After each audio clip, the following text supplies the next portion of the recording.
why we're such a powerful partnership is the fact that we are from very similar backgrounds. So in terms of our career progression, senior executives in very competitive airlines, we understand what people are going through in terms of their health challenges. And we both went through similar but different health challenges ourselves. And so we're able to empathize very closely with our clients. We speak their language. We've been there, done that, bought the t-shirt several times over. I think the other aspect is that we bring different energies to the program, which is, in my case, the male energies. I understand what male leaders are going through in terms of their mental and physical health. And Natasa, obviously the female energy, and really understanding the sort of very different challenges that female executives face, particularly kind of mid to late career. So I think those aspects are very powerful in what we bring to the game. The other aspect is that we both went through our own personal wellness journeys together, and we're able to support each other in trying to find our way through what can be a very complicated maze of conflicting information. And so really being able to help each other along the way and to figure out how the various pieces of the puzzle fit together. So that's really something that has helped us. And in terms of that journey has really turned our pain, the kind of the damaging effect of not prioritizing your health in that kind of highly stressful career, has really transformed into our passion for helping others to avoid the kind of pitfalls that we made during our own careers. And really the realization that health is not only the most important thing in life, but from a career point of view, it's also the best performance enhancer you can possibly get. And probably the last strength that we have is that we just work really well together most of the time.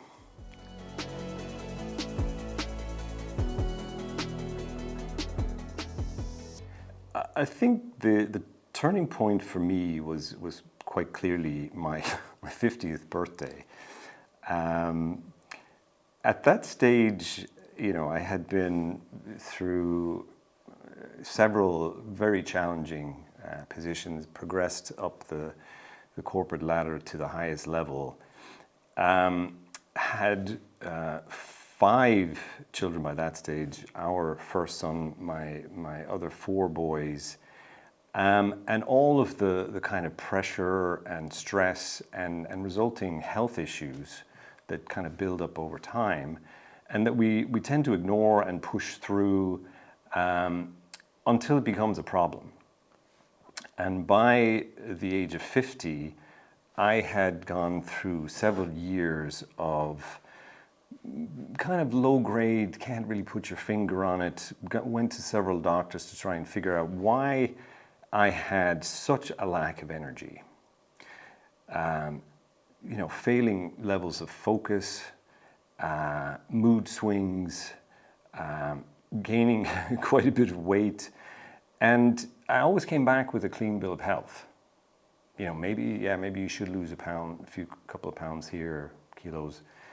But nothing ever kind of putting the finger on what the issue was.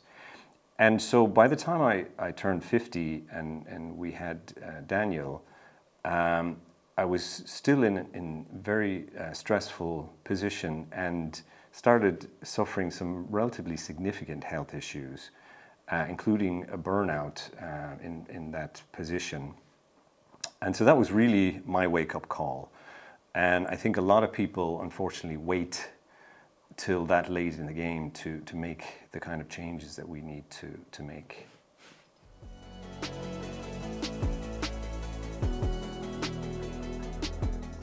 So I think there's a couple of related challenges that most, if not all, executives face, and that is, one is, how do I actually fit health into my life? How do I make the time for health in my life? And even if I did have the time to be healthy, to do healthy things, what the heck does it all mean? There's just so much information out there that's hugely confusing and mostly conflicting. And I've tried, in my own experience, I did the diets. I went to the gym, even though I didn't know what the hell I was doing at the time. And things seemed to work a little bit, but then they didn't work. So I think that's the real challenge, those two things of not having the time, and even if you have the time, how do you figure it all out?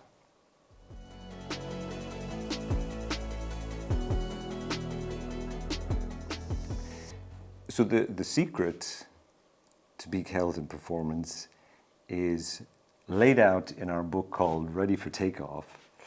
And it's based on the 4 drivers of health. So mindset, nutrition, movement, and sleep.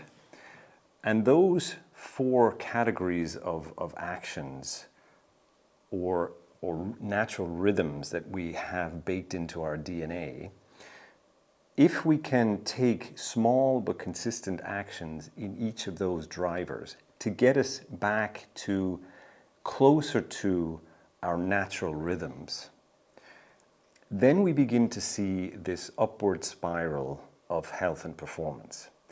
And I'm not talking about having to go on, these hideous diets or spend hours in the gym every day. It really is, firstly, understanding what our bodies need in terms of our ancient programming, and just giving those or doing those little steps over time consistently to the point where they become habitual, they become part of your lifestyle. That's when you see the magic happening. And it's not a quick fix by any means. We didn't get to this situation that we have with chronic health problems overnight. But it is something that doesn't take a huge amount of time. And in fact, when you start to feel the benefits, you realize that you're using your time more effectively. And therefore you have more time to invest in more layers of those small steps in each of the drivers to keep going upward in that spiral.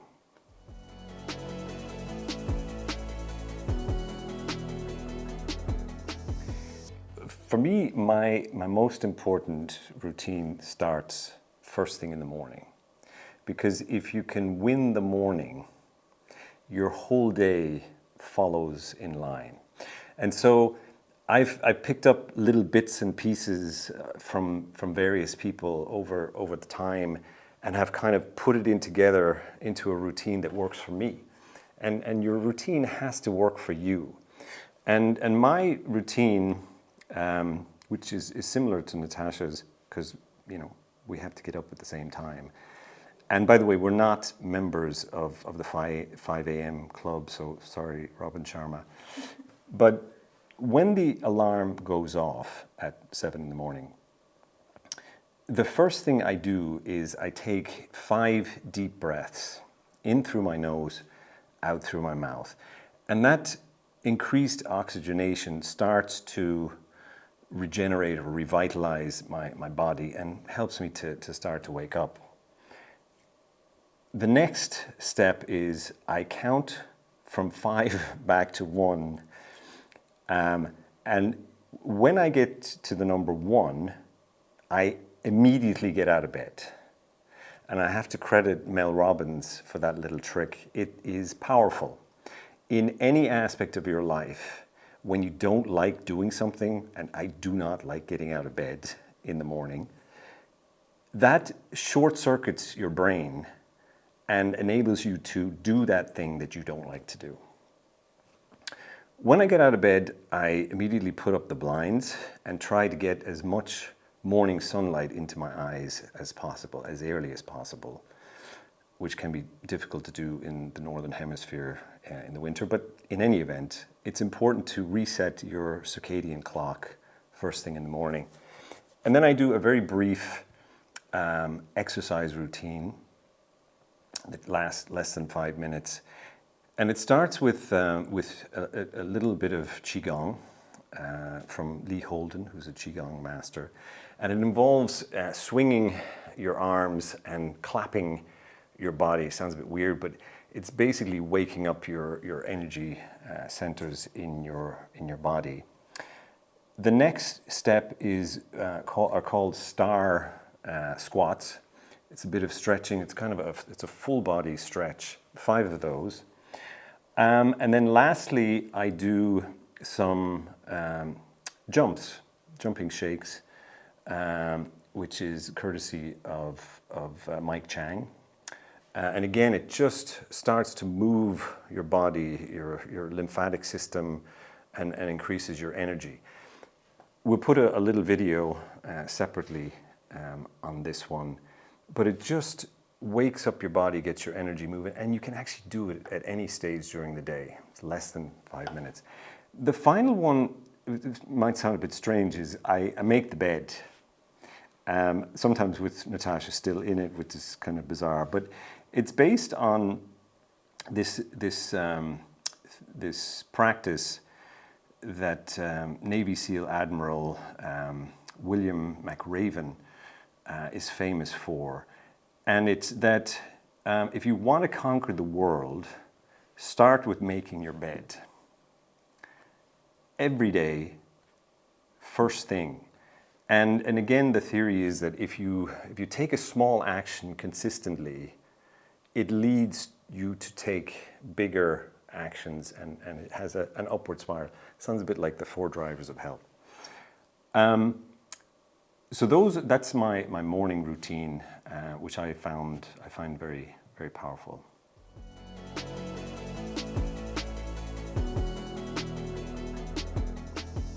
I'm actually an artist. I have a dual degree in political science and fine arts, and yes, I like to paint. I do landscapes, portraits, and still lifes mostly. I have worked in oil color, acrylics, even pastels, but my favorite medium is watercolor.